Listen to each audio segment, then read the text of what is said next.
gợi xuân tình miếng trầu được duyên ai.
Xuân tình miếng trầu được duyên ai.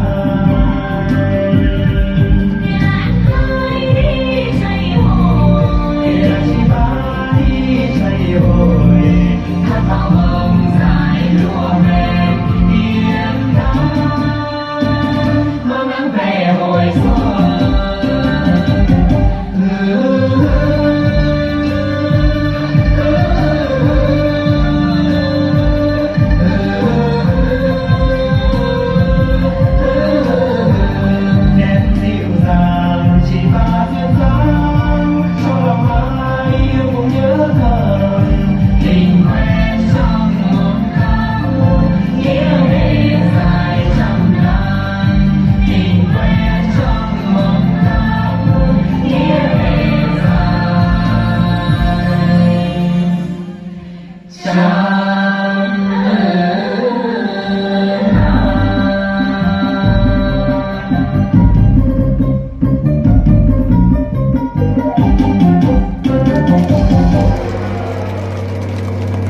Vâng, xin thành cảm ơn đội văn nghệ Hồng Phong với Trần Hồi Xuân.